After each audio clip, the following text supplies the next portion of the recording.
Hi, and welcome everyone. I'm Julian Guderley, host and creator of GreenPlanet-BluePlanet podcast.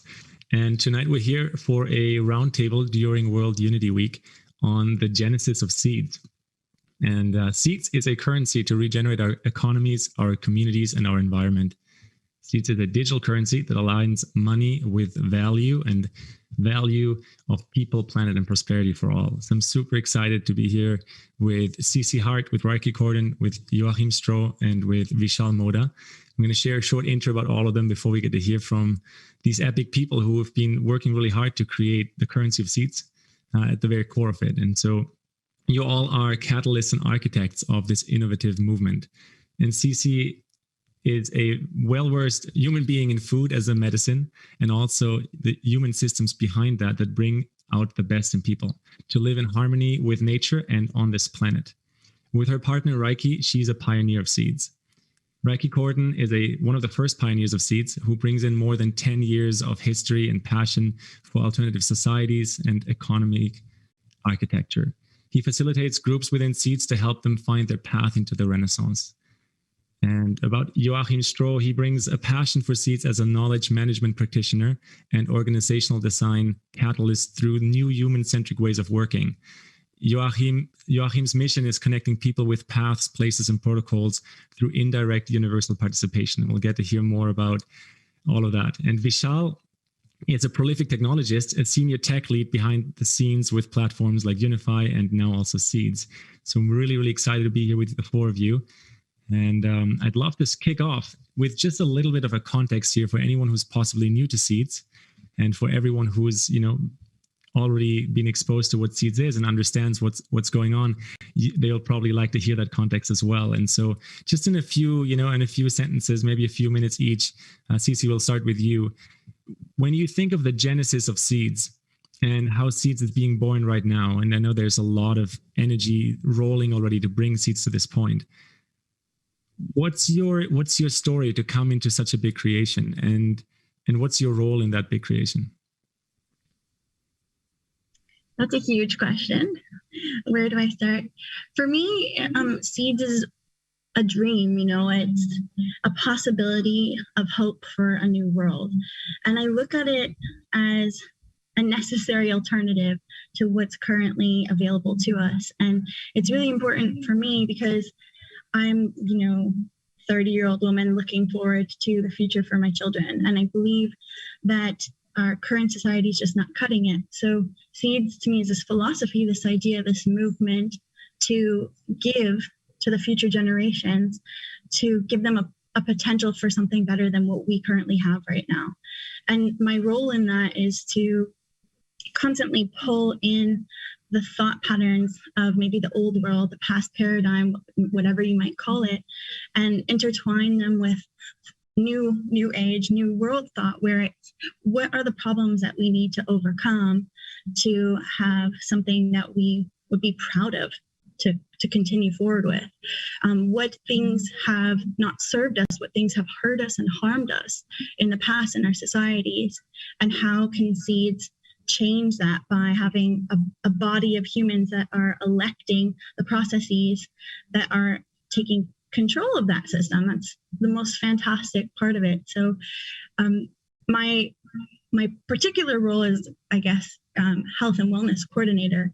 And it kind of just encompasses everything, where it's what I believe brings back the space to the heart. And you mentioned in my bio that I respond to nature and bringing people back to the planet and what's happening around us, and seasons and climate, what's going on here on this planet, and how can we use this currency, this movement, to actually interact with the natural environment. Thank you. Yeah, that's an exciting question and pursuit. How can we use a currency to actually interact with our environment? I'll pass it right over to you, Rieki. Similar question. So just to set context here, to drop in, I know you've been carrying this for quite a while. What's just a few words to introduce yourself here and into the context of today's exploration? Yeah. First, I fully share CeCe's vision. That was beautiful. Thank you. The reason I joined Seeds is because I see it as a it's a bridge. So what I like to call it, CeCe was talking about, is the regenerative renaissance, this reimagining of what civilization could be and how we can live on our planet. But we needed a bridge to get there. There's a lot of beautiful ideas like, Venus Project or resource-based economies, or, all these ways that if we could just rethink society from the ground up, what would it look like? But I believe the problem is that, some of those movements never got a lot of traction because they couldn't take us from where we're currently at to where we needed to go. We still needed a bridge to help us get there. And that's what excited me most about Seeds and its potential, is it could serve as that bridge because it's similar enough to how the old world operates, and now cryptocurrency is getting a tremendous amount of adoption and value kind of brought into that space. It's building a lot of momentum into new systems. So that's what I really think is, beautiful with what Seeds is doing. It's grabbing the momentum of what's happening in the crypto world and pairing it with the momentum of what's happening in the activism world and the building new civilizations world and intentional communities world, permaculture movement. Like all of these earth regenerators who are wanting to recreate society didn't have the financial vehicle to support them. We needed to be funding their endeavors, but we just weren't. So I think that's the beautiful part about Seeds, is taking the financial power of the crypto movement, pairing it with the heart and passion and vision for a more beautiful world that's been bubbling up these last few decades. And marrying them together to create a movement that could potentially help us really shift things in the time frame that we need to. But more importantly, we can build a more beautiful world, and something I would love to be part of. I have this vision of regenerative villages and what it looks like. But I would really love to raise my children there. And I believe we made a little bit of a contract, not a little bit, a very, very significant contract with our future children that will prepare this for them to bring them in. So that's really my, guiding reason for being here, and why I kind of show up to this every day, and I'm so in love with it. So thanks, Julian, for that question, and pass it back to you. Yeah, Rieki. Wow, that is really powerful. Maybe not everyone thinks about this all the time, but the voices of the future children that are most definitely in contact with us and that are like demanding us to create bridges from whatever we inherited in here. Let's not get lost on what we inherited, but create bridges. And so, yeah, that's why I'm excited to host this today and hear from all of you, because Seeds is one of those bridges. So Joachim, I'll pass it over to you, and in the same kind of fashion. I know you have a technical background, so it's going to be exciting to hear that as well. Sure. Thank you. Dankeschön, Julian. Thanks, Rieki, for the bridge metaphor. Always a great one. We're building bridges. I've been building bridges my whole life, between technology and between what can we build out there with the technology, translating that really into new exciting things and ways of working together. So for me, Seeds is really, we're at a unique juncture now. Something like this happens every, I think, 20 years or so. I think the last big one was when e-commerce was starting to boot up, where suddenly you had the ability to actually communicate, put stuff online, and share that in a way that wasn't possible before. And now we have this new technology with blockchain, with the shift in thinking towards the regenerative renaissance. So we have the right people here wanting to do this. And we see a lot of these feedback loops that starting to unify this movement. And that's, to me, very beautiful here, that we're not coming together to build new islands, right? Disconnected islands. We're coming here together to sort of connect these islands, trying to find ways to exchange value, to exchange knowledge, right? And stay connected, right? It's a very trusted space. Something we always look for, very early on is how can we design this space from trust? Something that Jerry Michalski coined. And we have an opportunity here to build these trusted environments, trusted spaces, and invite people to participate in any way they like, right? We're not prescribing anything. We're not building a monolithic thing, right? Like a centralized organization and platform. We really want to decentralize this as much as possible. And that's also a challenge because this is all new territory for many of us. I have daily conversations about how do you, use something simple like decision making, bring that into a decentralized environment. something like payroll, that's usually centralized in an organization. How do you decentralize that suddenly? So you can actually define and create your own role in an organization. There are many, many beautiful ways that we're exploring now within the seeds space and the DAOs that I will be talking more about later, right? Thank you. Awesome. Yeah, we'll talk more about the DAOs and we'll talk more about how to design spaces from trust. And really, we're all new to this in a certain way of looking at it, because even if you've been in this kind of field for many years, like as groups, that's where we're new to these ways of operating. And so I'm excited to dive into that as well, how decentralized, structures can really, be the new way forward. Vishal, what do you have to add? I'd love to hear your voice as well at the beginning of this broadcast. Well, I'm just glad that finally we have an opportunity where people can come together to form new communities of trust and to build a greener, brighter world that we all wish to see. And so I'm really grateful for Seeds, and I'm grateful I was able to join and participate with my gifts. And it's really beautiful to see something that just carries on evolving and where all of our voices matter.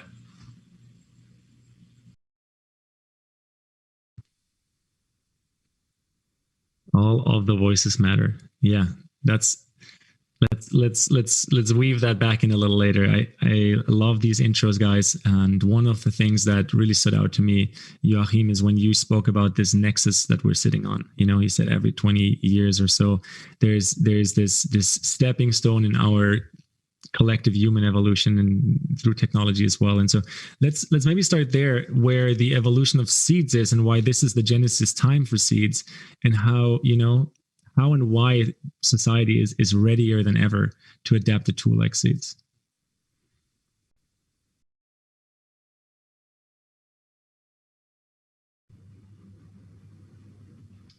I can take it. Yeah, there's a lot of different perspectives for this. One, I think there's maybe a consciousness perspective, where I think humanity is reaching the ability to organize and coordinate in a different way. The internet's been connecting us for the last couple of decades. I mean, our access to communication, to knowledge, to wisdom, it's incredible, and it's just exponentially increasing. So I think humanity is ready for that next evolutionary step in how we coordinate. But from a more grounded, maybe a different perspective, is nation states are doing this already. They're creating central bank digital currencies. They're trying to build back better, the whole traditional power structures of the world. They're already reimagining what they want civilization to be. And it's to continue this status normal or status quo. So I think that transition is already happening, and people are going to be getting asked to move regardless. So I think that's a really nice time for the people to be able to decide, all right, do I want to have the vision of the future be decided for me? Or do I want to be part of creating that vision of the future for myself and with the communities that I'm a part of? And I think that's what's beautiful that Seeds offers, is as people are getting given this vision that probably doesn't align with them, they get to say, no, actually, I get to create my own. And these are the communities that are doing it.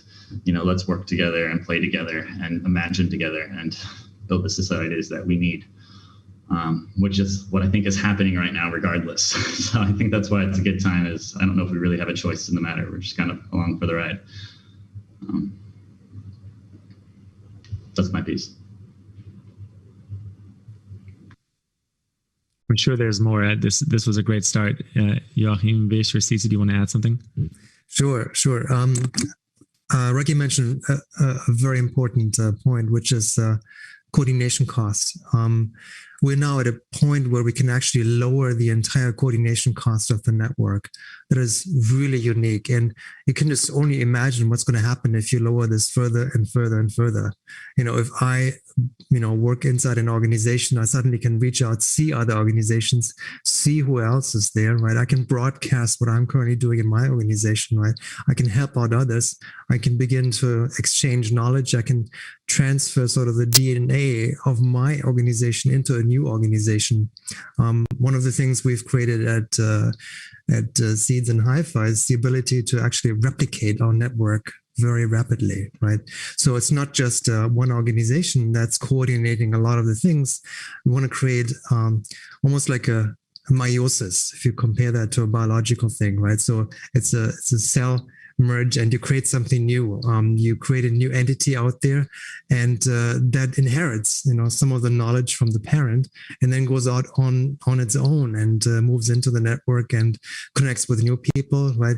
Finds new ways of coordinating their ways of, creating roles, creating decisions, and it really replicates. It's like almost like a wave-like thing that ripples out into the network, and I think that's part of why, again, Seeds is so exciting for me. It's this connectedness. It's the ability to ripple out and bring in so many players, while at the same time really also transferring the knowledge we have, right? We're not sitting in silos any longer, right? We all recognize it doesn't make sense to hoard your knowledge, right? I was working in HR consulting for many years, and the only power you have inside a consultancy is the knowledge you hoard, right? And here's just the opposite, right? You give out that knowledge and see that others pick it up and find new ways of combining it, right? So it's a tremendous possibility space that we're opening up through these different ways of connecting and communicating.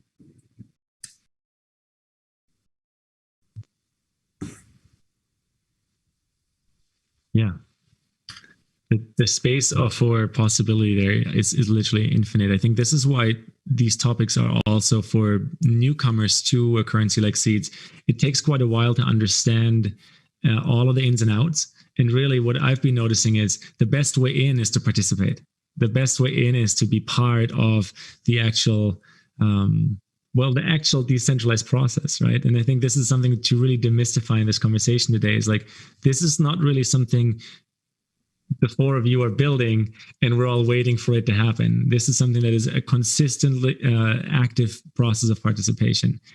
And, any shares on that would be awesome to hear. And maybe in that context, also the differentiation between Seeds and Haifa and how that came about for those people who are new to the entire ecosystem.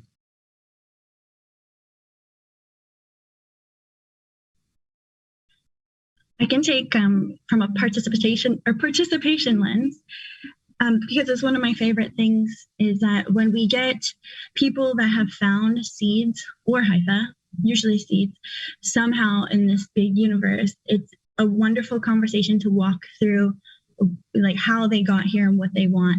And what I love from like my heart and my role is to find out what their passion is and how they can actually contribute. Because it's not very common, and not in any apps or any experiences that I have, that you would be able to completely immerse yourself into something that people are creating and just have a say in that. And so they don't tend to come in with that mentality at first. And so I love to be able to say, okay, what can you contribute? What are your skill sets? What are your passions? And what does Seeds need? Seed needs everything. So, but Haifa is a little bit more specific in what it might need. But defining the purpose and the passion is really cool to see, because our old paradigm doesn't really support that. You have a skill and you went to school for that, or you were born with it or whatever, and you bring that to the table and that's what you do. But this opens a lot of potentials for creativity, artistry, and whatever your wildest imagination can bring to the table, as long as you're providing for the movement. It's really interesting to see how somebody might have went to school for something, but their heart and their passion and their desire was to do something else, and they can come and they can bring that here and they can be part of this massive, giant experience.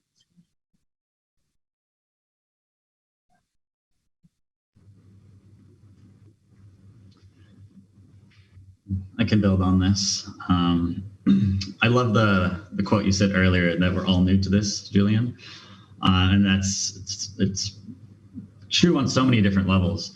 The vast majority of people who are holding pretty significant roles in Seeds and Haifa and how this movement's forming have been here less than a year, even more so, less than 6 months. So at the very, dawning of creating these new tools, even from the growth perspective. But what Joachim was just talking about is coordination costs, and what this decentralization means. It means we don't actually have to ask permission to participate in the system. Bitcoin, for example, it created a massive coordination system around mining and energy use. It started off using a very small amount of energy, and now it's using 140 terawatt hours, which is an enormous amount of energy, the size of some countries. So that was incredibly successful if you look at it from that lens, that they were able to coordinate globally around the production of these miners and energy use. That's what CeCe is doing. It's creating a global coordination system around economic regeneration and community regeneration. What that means is that there's already incentive structures to pay people for showing up and then just contributing to that cause. And you don't have to ask anyone's permission. You do have to make proposals to the citizens of CeCe, but you don't have to ask permission to be able to make proposal. You can come in and get support to be able to do it. But then the system can actually finance you and your communities to be able to grow this movement. So that's really the kind of idea behind CeCe, is it gets rid of all of the previous barriers that typically exist inside organizations or states or whatever, where you get to just show up, pick up a role, and then the community decides if that role is valuable or not. And now the difference between CeCe and Haifa, once upon a time, there's this group of people, building CeCe, but we didn't own CeCe. We couldn't be the founders of CeCe. Like it wasn't that way. And we needed to know how to organize ourselves. So that's ultimately where Haifa came from, was this idea of like, okay, what are we? What do we call ourselves? That is building this thing called CeCe. And at the very beginning of this, we actually thought we were just going to get rid of Haifa. Like once we launch CeCe, Haifa will just dissolve into the noosphere and we'll walk away and we'll play a Satoshi Nakamoto move. Unfortunately, / probably fortunately at this point, that couldn't happen for a lot of reasons. And Haifa ended up forming its own DAO and building all these incredible tools. But from that lens, Haifa is a contractor to CeCe. So if CeCe is an economic system, Haifa is like Amazon, even though that's a poor example. It's like one organization that exists within this economic system. From another lens, it's like, does the contractor who was hired to build the Federal Reserve own the Federal Reserve building? No, the people who are in the building own the building, and they're paying this contractor to build it. And that's what CeCe kind of is. It's the citizens of CeCe are paying Haifa to build tools for them.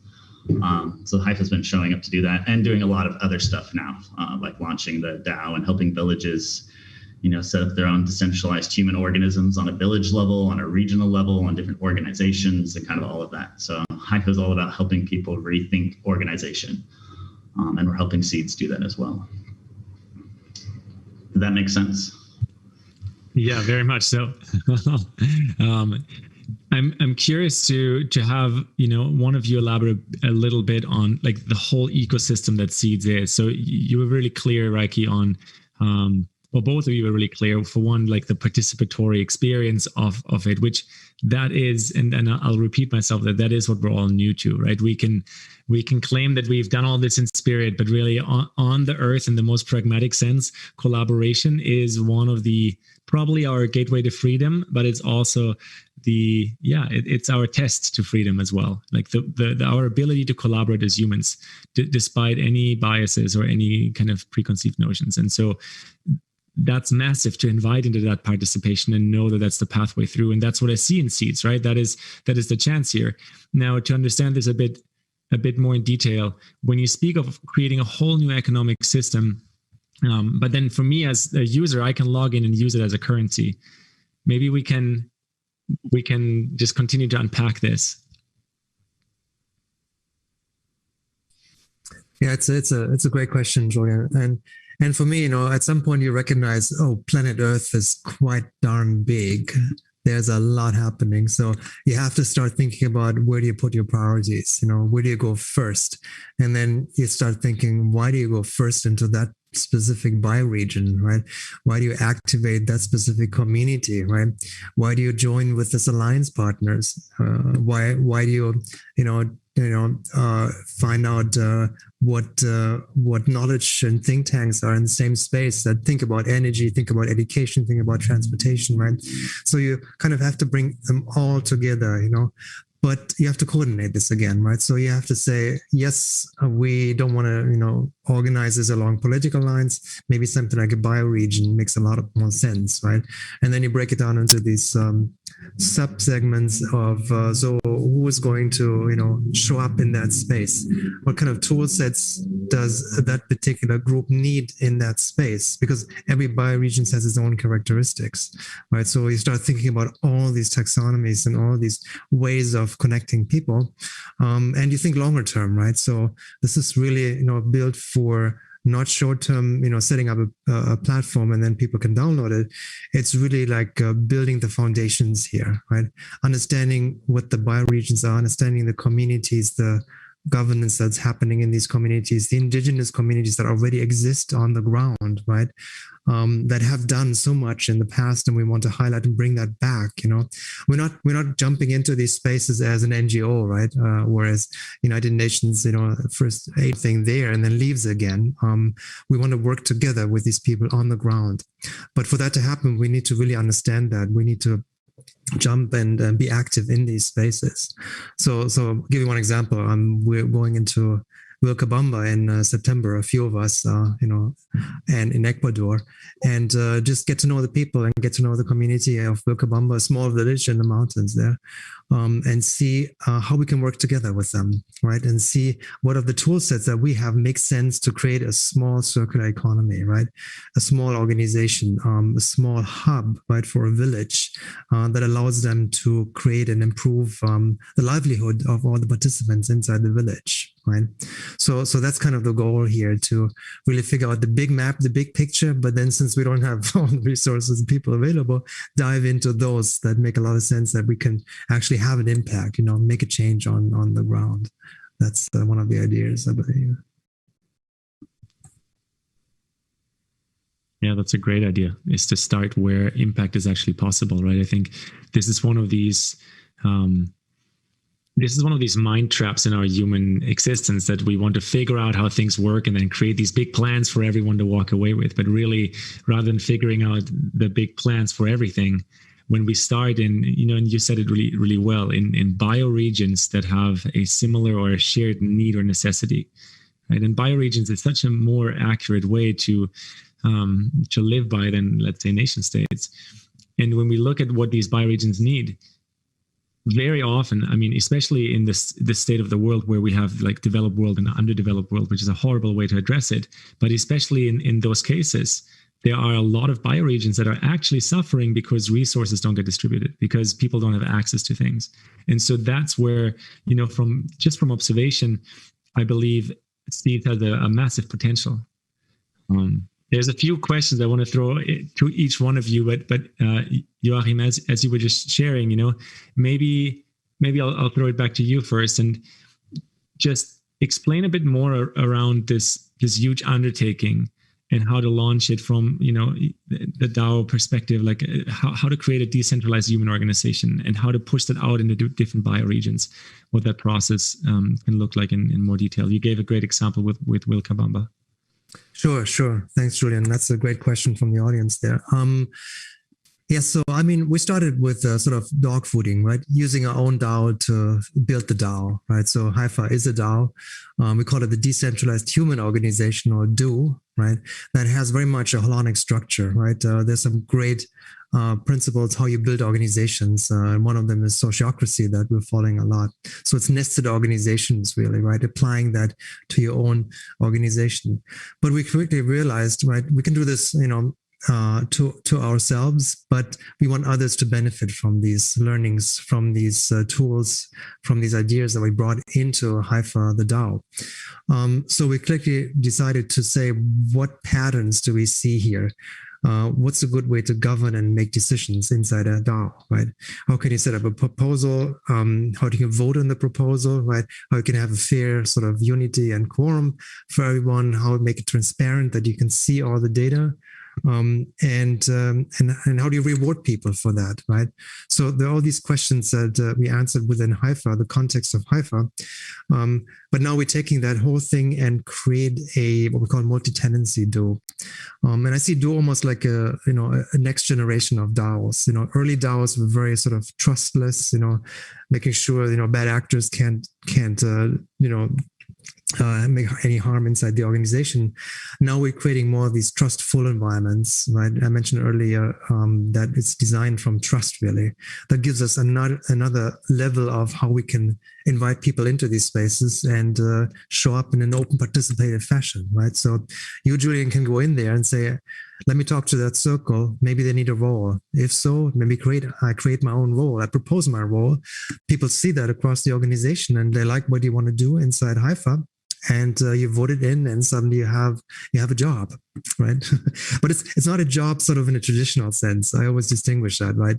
People get nervous to say, oh, that's just another employer-employee relationship here, right?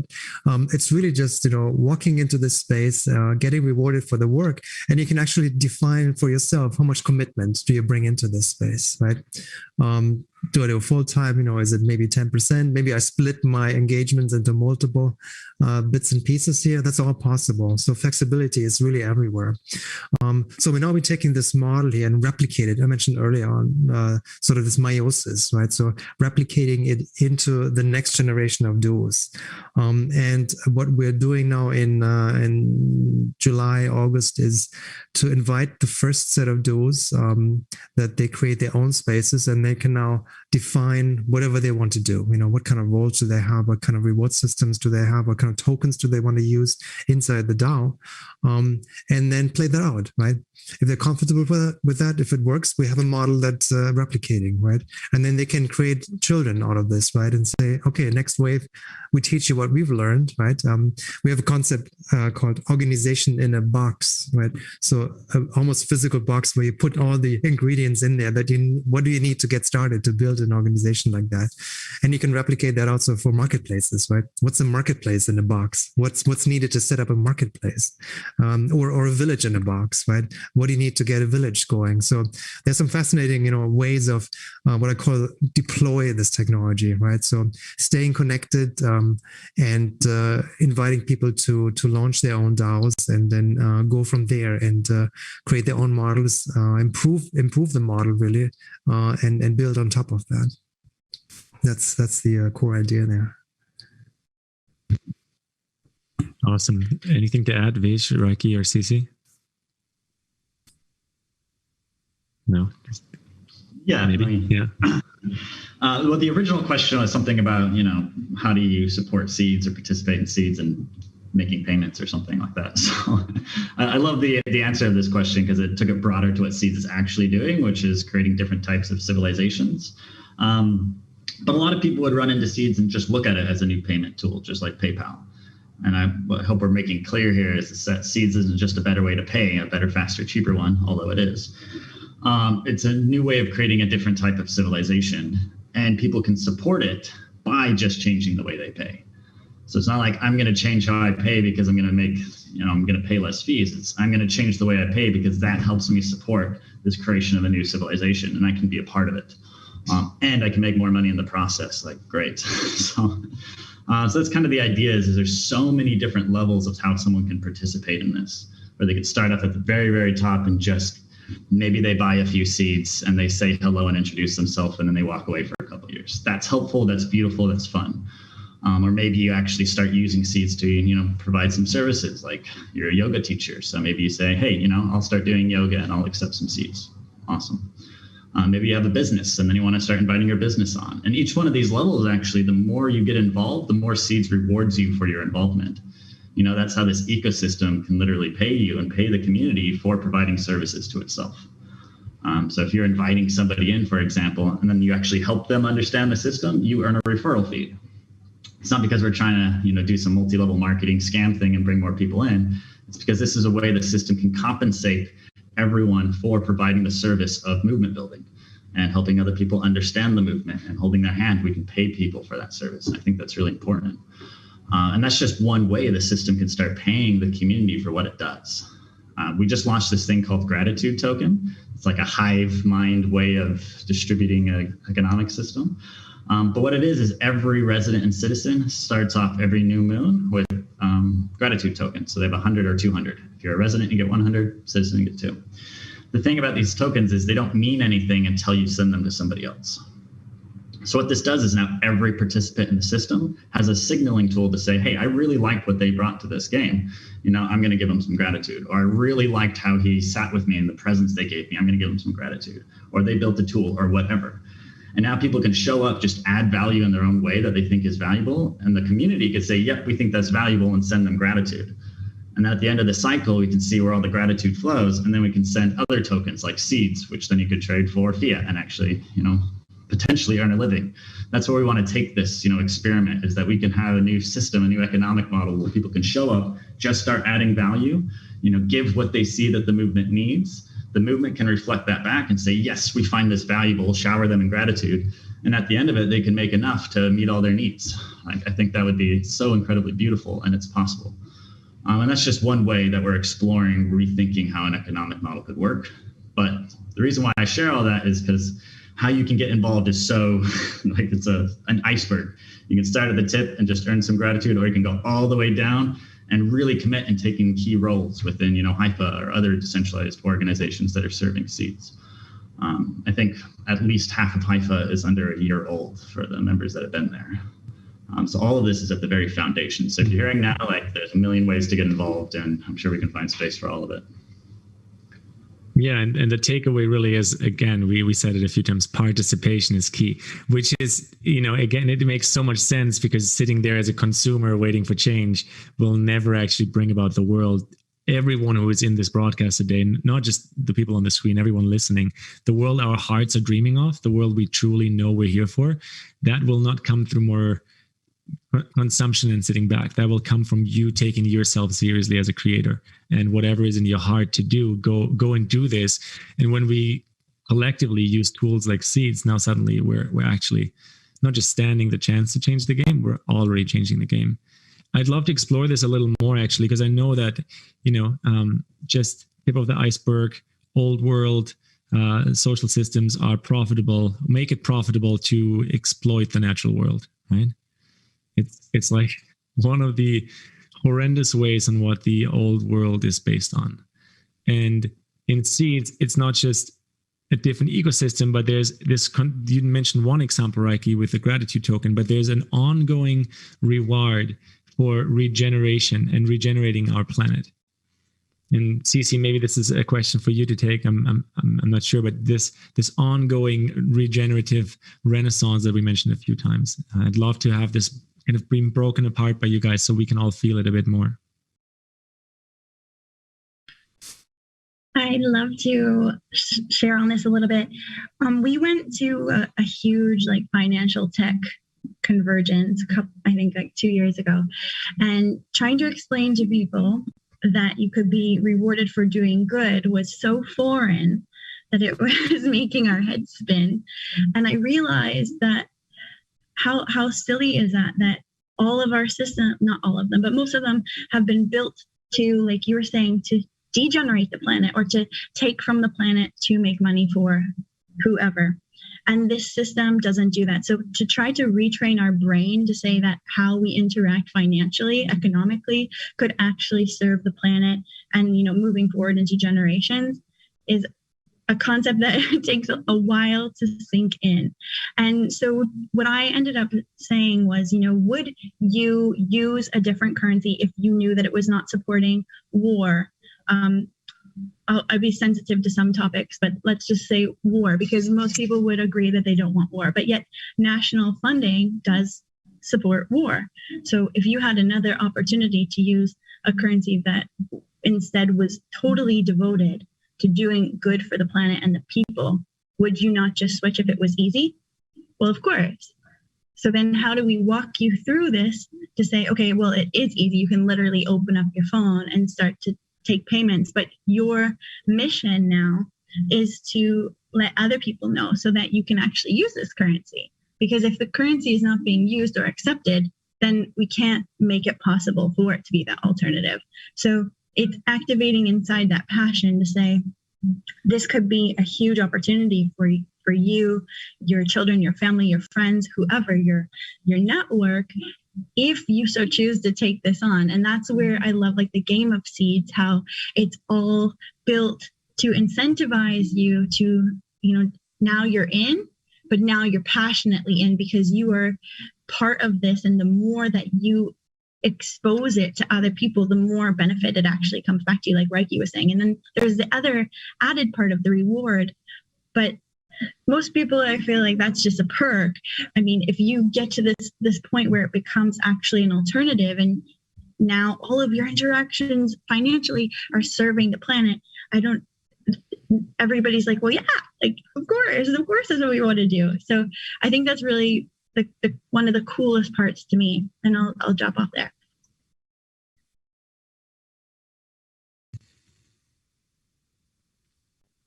Anything else that you guys want to add? Just real quick, I could share a screen. Am I allowed to share my screen? No, I don't think we're able to share screen, actually. We're missing out. But this is it was just a graph of, at least 4 different life cycles of seeds. Just like any biological organism, it has different attributes and different protocols to govern its behavior in life at each stage. For example, a baby in a womb grows exponentially. A child that doesn't grow exponentially, an adult doesn't grow at all. So we have all these different, very subsequent stages where it changes. So I think that's the same thing with seeds. And right now the stage is this very conception stage where we're more focused on, growing the amount of people and growing the size of the economy of who are participating in it. In order for that next stage, which is this after go live point. So before go live, seeds is a fixed supply currency that's going up in value. So that's one of the things that's driving adoption of it right now is, dollars losing value, seeds is gaining value. Okay, well, I'm going to trade my dollars for seeds so I don't lose value. That's like the very basic form of participation right now. But after go live, we're going to try to stabilize the value of the dollar. So there's a change, stabilize the value of seeds. So there's a change in the protocols for how the economic system operates. And then that's when we want to shift from just like people joining it and, capturing value to people actually using it like an economy. So a lot of people join seeds now thinking, well, aren't we in stage 2 already? It's like, that's not the point. You don't get mad at the baby for not being able to run yet. You say, we're going to teach the baby how to crawl first, So I think it's really important to look at it in these discrete stages. What's really cool and what's excited about me is sometimes I go off explaining what this looks like as an adult without having to reground it and say, hey, it's still a baby. Yes, the adult's going to be able to fly a plane and do these incredible things, but the baby's still got to learn how to talk first. So that's kind of where we're at, and that's what's nice about this stage 2 is because it's the baby DNA forming stage, we're informing how the rest of the system's going to grow up. Just like the first couple of years of what happens to a baby's life significantly impacts how it's going to be in adulthood. We're at the exact same stage now. We might have to have more babies, and there probably will be more. And what I mean by that is more versions of seeds as it gets forked and new experiments go off. So if we mess up this baby, that's okay. We can have some more. But what's really nice here is that just like humans can heal and we can change our DNA, the same thing can happen for the system. So if something starts being messed up, we can actually rewire the system to fix it. And I think that's what's so beautiful too is, a lot of new economic systems, they have this thing called a bank run where people, if they lose trust, they just take all their value out and run away. But what's nice in seeds is it's owned by the people. So if it loses trust, then we can just change the thing that caused us to lose trust. We don't have to run away. So we can actually become a real part of this organism and help it grow and evolve and form the DNA of what it looks like. So that's the last piece I want to get at is a lot of people show up and they say, what is seeds? Tell me what it is. I want to just learn from it rather than, what is seeds? How can I inform it? I have a vision of what a regenerative civilization is and what needs to happen to get us there. Let me use my wisdom to inform the system and help it grow and learn, become a better system to serve the vision and, perspectives I'm seeing. So anyway, I tend to go off a lot, so I'll stop there. Yeah, thanks for your metaphor and the, reminding us that before this takes on the full shape of the vision, we are in these beginning stages where, again, as we said multiple times, participation is key.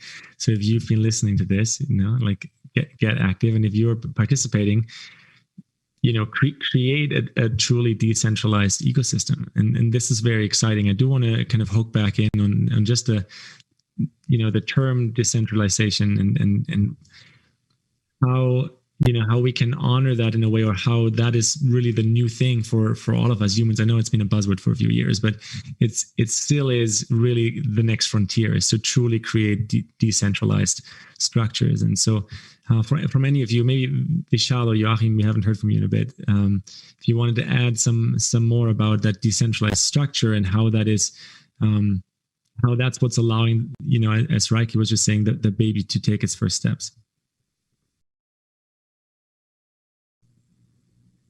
Can go a little bit. So what's really beautiful about Seeds right now is I just wanted to clarify something that was said earlier. I know Rieki mentioned Go Live, and we've already had 2 apps. We have 2 apps in the iOS App Store, 3 in the Android Store, and we've had them live for 2 years. So we're already live. And what we mean by Go Live is literally opening it up. And in a decentralized world, it's all about trust. And so right now, we're building the most trusted, wonderful community of regenerators that we can in our little invite-only manner, because in decentralization, trust really does matter. And we need to bring on people who are going to make great choices for the future of Seeds, because when you join Seeds, your voice is heard. And so that's all I want to say for now. Thank you, Vishal. From my end, here's a little drawing, right on time, to explain what is centralized versus decentralized versus distributed. Right, I'm using that. Here in the middle, you have actually the decentralized world, which consists of hubs, right, and they mimic kind of a centralized organization, but they're connected to other hubs here, right?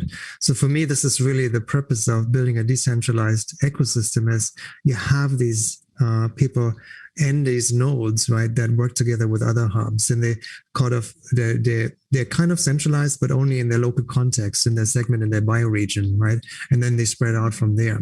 It's different from sort of an agent-centric network, right? We have sort of mesh. You have nodes, and then each node communicates with the other node, like the internet, right? They're not as connected to me as a decentralized network, where you can concentrate a lot more of the resources that you need to build this kind of network. So that's really important for me to see it from that lens. The other thing is the tools that Vishal mentioned, really critical too. It's a learning curve for everyone. You got to understand, what's a wallet? What does that mean? I have a wallet that's not my wallet in my pocket. It's a new virtual, it's a token wallet. What can I do with this, and how can I connect my wallet with other wallets, and how can I then start to go to these exchanges and buy and sell some of these cryptocurrencies? It's a new world, and we're still sort of improving these kind of tool sets. They're by no means complete and perfect, but I think there's a rapid progression towards more and more stability and more user friendliness in these tool sets that we're seeing. So the wallet, the peer exchange, and the DAO is a great starter set, of tools that you can then bring into your context, into your village, into your marketplace, and start applying that. And you only need then some ideas of what kind of protocols do I need to launch, right? How can we get people actually involved and build this circular economy, right? And that's again, it's a mind shift. It's not easy for people to jump from where we are to where we want to bring this. I'll give you one example. Last weekend, I was in the Hamptons here in New York, very upscale, Long Island beach area. And the only topic there is money, right? So if you try to talk to people about what is it that Seeds wants to do, it goes back and forth. Regenerative Renaissance, okay. It's about circular economies, okay. It's about tokens and blockchain and things like that. And then suddenly, there's like this picture where it says, "Oh, you guys are a charity," right? Where this is the only thing I see from my financial lens. I understand, right? So I give you money, you guys could do something good with it, right?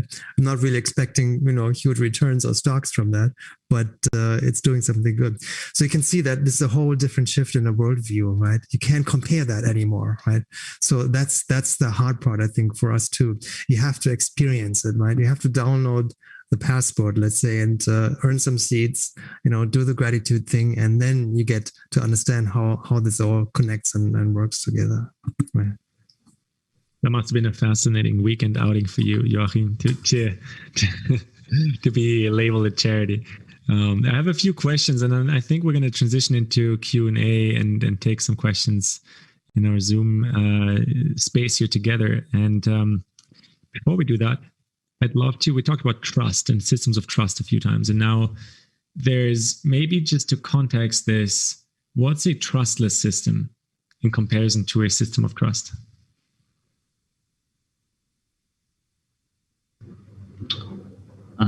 I'll take this from a technical perspective, but I also know CeCe has this from a heart perspective. But what trustless means is that you don't need to trust the system. What that means is when you've got to trust a bank. If you give them your $20 and they put it in their vault, you've got to trust them to secure that vault and to secure your money and to give it back to you if you come back asking for it. So it's a trusted system. There's a trusted party there. What the whole blockchain revolution is about is we don't want to have to trust humans anymore, because if a lot of trust focuses on one human, it tends to corrupt that human. Power corrupts. So we wanted to get rid of that. And that's what, we go through the effort of building blockchains and stuff like this is to get rid of the idea that we have to trust centralized entities, but that we can see for ourselves how it's working. So you don't have to trust it. We can know, we can look. I don't have to trust that the money was sent from my wallet to Joachim's wallet when I use PayPal. I can now actually look at the transaction and go, oh yeah, I left mine, went to his. So I don't need to trust it anymore. So anyway, that's one lens, but I'll stop there.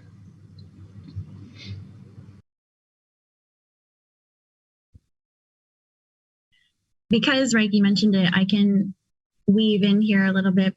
We recently had an experience where, well, I guess for context, in the passport, there's an area where you can vote on certain things that are coming up. And so Haifa is contracted through Seeds, and we put up a proposal to be paid out for our milestones. And the citizens actually voted it down, which is a beautiful example of, trust in the system in action, because you at any point, you as a participant, you as a member, you as a being of this movement, get to say what you trust and what you don't. And you do that mostly by reviewing whatever is being proposed. And in this case, obviously there was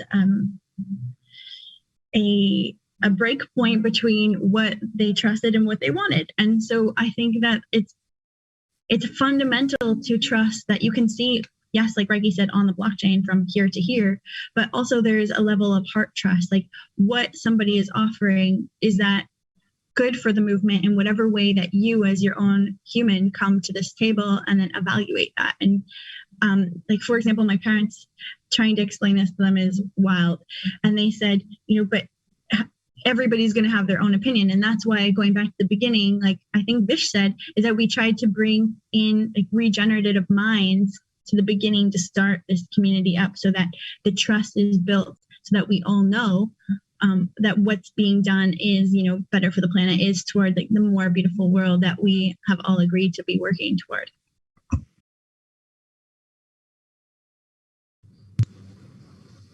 Excellent. Thanks, you guys, for these answers. The last question I have for right now is the term better than free. And so my question is, like, what does better than free mean, and how does that fit into the context here?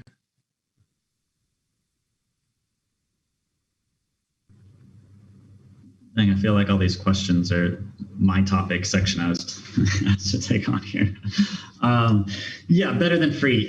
Living example, central banks made enormous amount of money recently. You actually look at the M2 money supply and it's a hockey stick. It went up from about like 2 to 4 trillion up to like 10, 12 trillion. I forget the actual numbers. It's huge. Where did all that money go? Who got that money? It kind of funneled into, real estate and stock markets, et cetera, whatever. So that's the old system. Well, if we have our own financial system, we have our own central bank, we're the ones making the money. Well, then we can pay that money out to all the people who are participating. What if the central bank gave part of that $8 trillion to all the organizations who are actually making transactions in dollars, to all the people who are using dollars?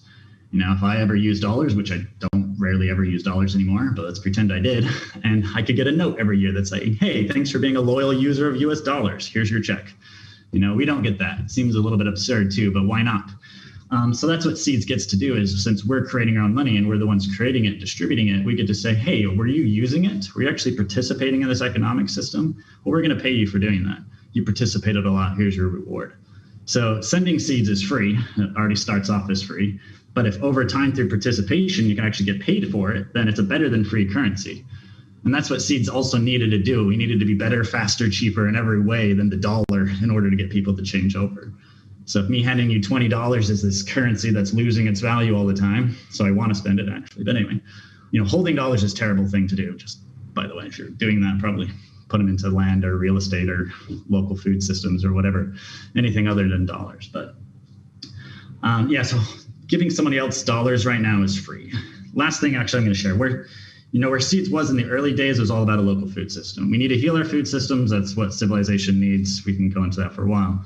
But peer-to-peer food systems, they didn't really work very well, at least marketplaces, because if your neighbor's selling a pie and you're using this platform that's going to take a 30% cut to do it, you're not going to use the platform. You're going to walk over to your neighbor and pull out a $20 and hand them to them and buy the pie, right? That's what was happening with a lot of peer-to-peer local food system apps, and they didn't really get traction.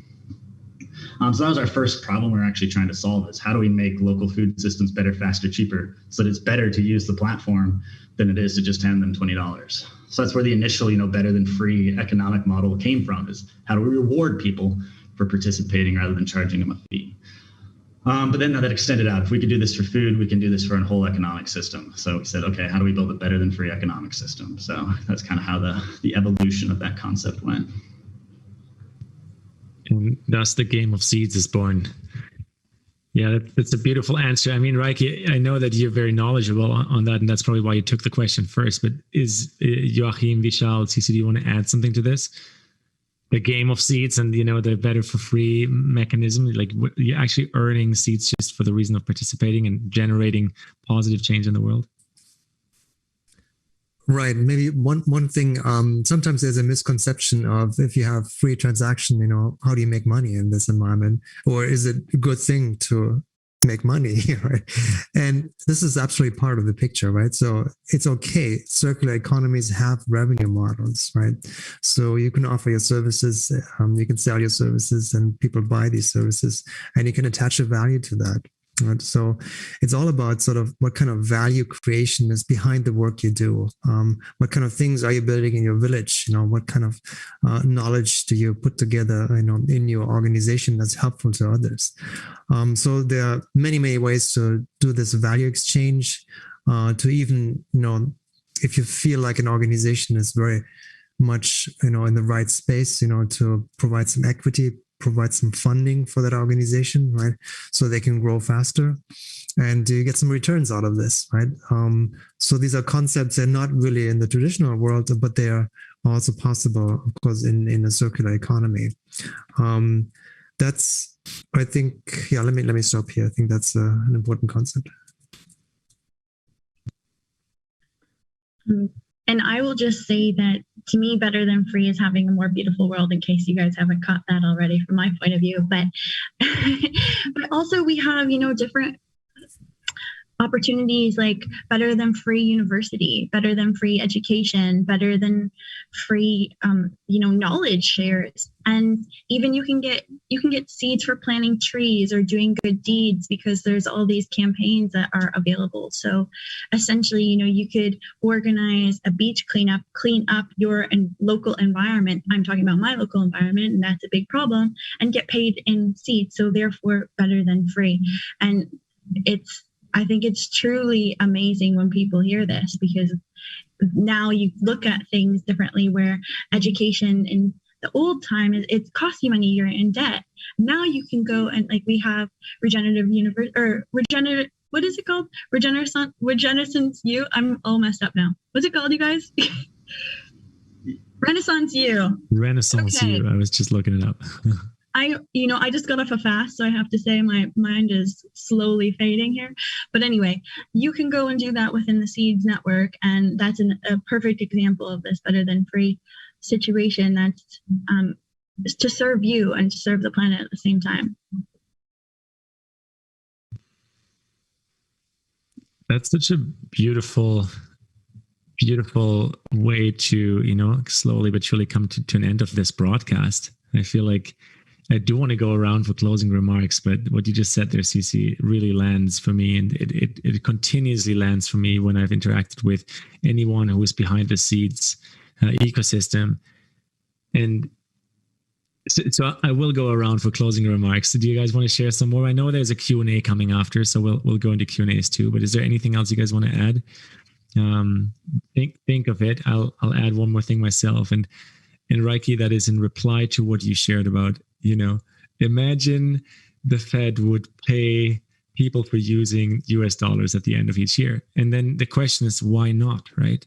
So of course, if you go back to the Hamptons example and hang out with a bunch of people that subscribe to that way of being and living, then that might be a very far away idea. And we don't need to evaluate if that's good or bad right now, but it's far away. But then really, when we sit back at the drawing board and we get to say, well, wait a second, the way our system works is what is a huge problem for billions of people to become active participants of change. Then what comes back around is that we can say, well, if we design systems in a new way, how could everyone become a winner simply by participating? How could everyone actually be rewarded for behavior that is, doesn't need to be judged right or wrong, but that is just provably has a positive imprint on the planet?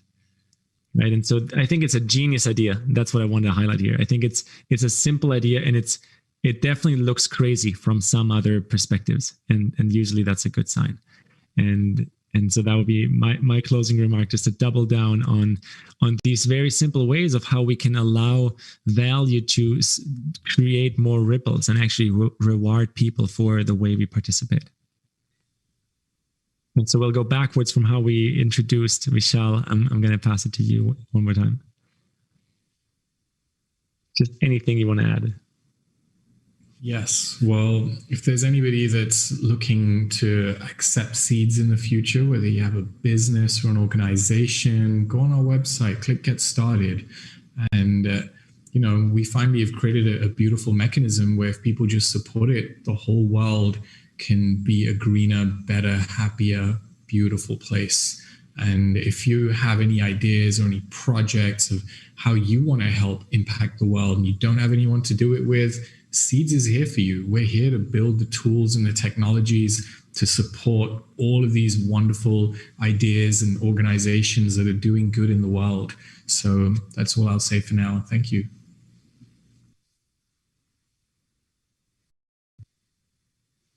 Thank you, Vishal. Joachim, what about you? Yeah, for me, this is an invitation to join us to our journey into this new world. And it's the beginning, sort of we looking for the innovators, the early adopters here, right? It's not targeted to the majority right now. The tools still need improvement. But we feel like drawn to this and want to become part of this, participate, as you mentioned so often, Julian, in some way, and feel like you want to help building this new world, connecting with other groups and other people out there. So you're welcome to join us, reach out to us. Looking forward to this. Thank you.